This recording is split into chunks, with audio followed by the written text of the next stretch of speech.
Bismillahirrahmanirrahim. Assalamu alaikum. Welcome to the Google Classroom. Hopefully you are doing well.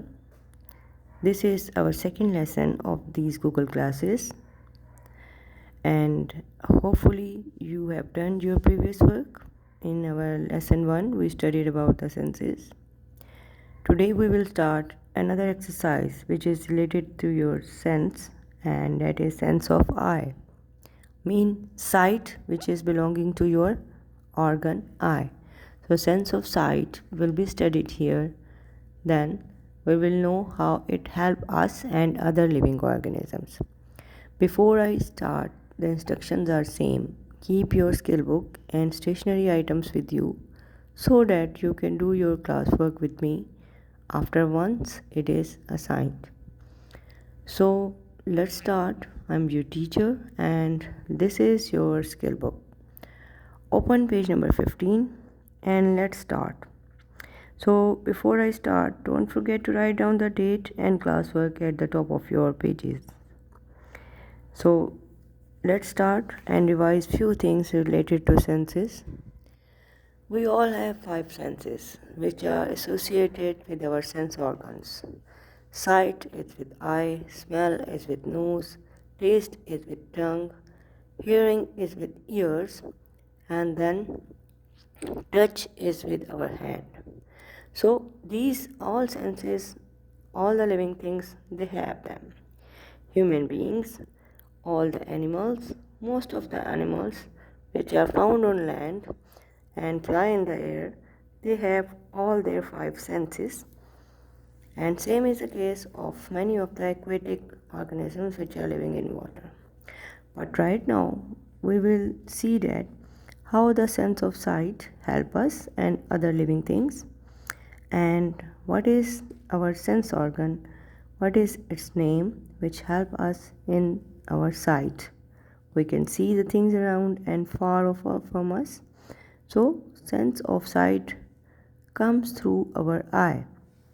So boys and girls, let me tell you about the structure of eye. Look at this page number 15. At the top we have parts of eye. So there are few keywords which are given to you, and these keywords are eyelashes, pupil and eyelid. They are used in order to label this picture of eye. So you all know the eye is having lashes outside, and upper part of the eye is called as eyelid. Now inside the eye there is a small dark circle which is named as pupil.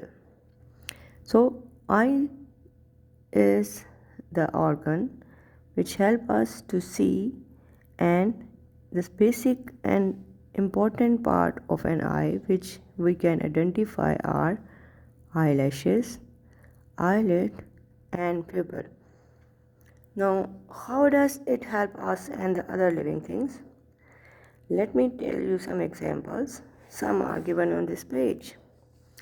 Choose an animal to fill each gap and answer these questions. Now you have seen that sometimes the hawks, they fly high and they come down to catch their prey. So why do they come down? Because their eyesight is very sharp.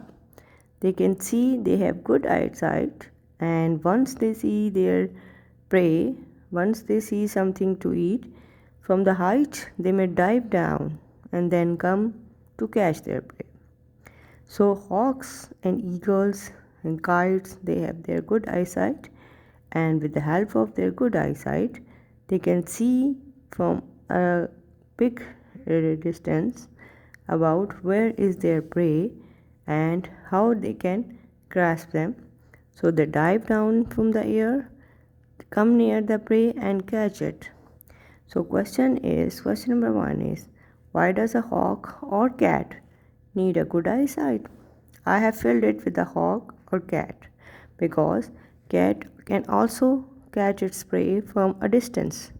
So cat is also having good eyesight. From the distance she identifies her prey, and then with the help of her eye he, after taking the image of the prey, runs to catch it. So this is how we can say two animals like bird, hawk, and mammal, cat. We can see that they can run and dive fast in order to catch their prey, and their good eyesight help them in food catching. So this is how nature has created. The God has gifted these two animals with a good eyesight. With the help of this good eyesight, they watch the things, then they pick them or catch them for eating purposes. So they spot their prey and then they catch it. Now next is, why might a mole or a worm have a poor eyesight? Now you will tell me why they have. Because they don't have to catch their prey. So we will fill with this. Look at this mole and this worm. They don't have to catch their food from a distance. So that is why they have not a very good eyesight, but they have poor eyesight, because they catch their prey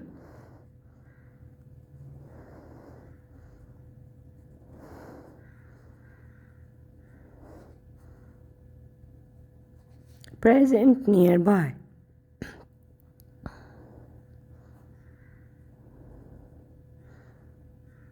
Or eat what is around.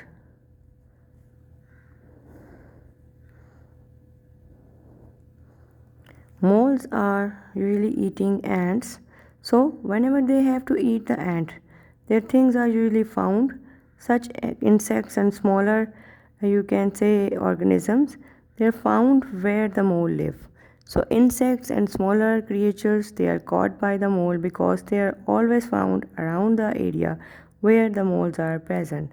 And similarly, the worms, whatever they eat is always present nearby. Usually, the worms live in the mud or holes.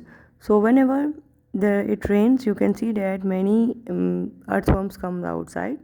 So they live in the mud and they can get their eatable from around. So they don't have to catch. Even the mole has to catch, but worm they don't catch. And they can use their eyesight to locate where is the food. So whenever we talk about the mole and worm, they have poor eyesight, so they can catch their prey from around, or they can eat what is around. This is about the worm. So that is all for our today's lesson. So hopefully you have understood about the sight and how it helped the animals and living things in doing their daily work and in their routine food taking activity. So inshallah we will see each other very soon, and complete your work and submit in the Google Classroom timely. Thank you very much. Allah Hafiz.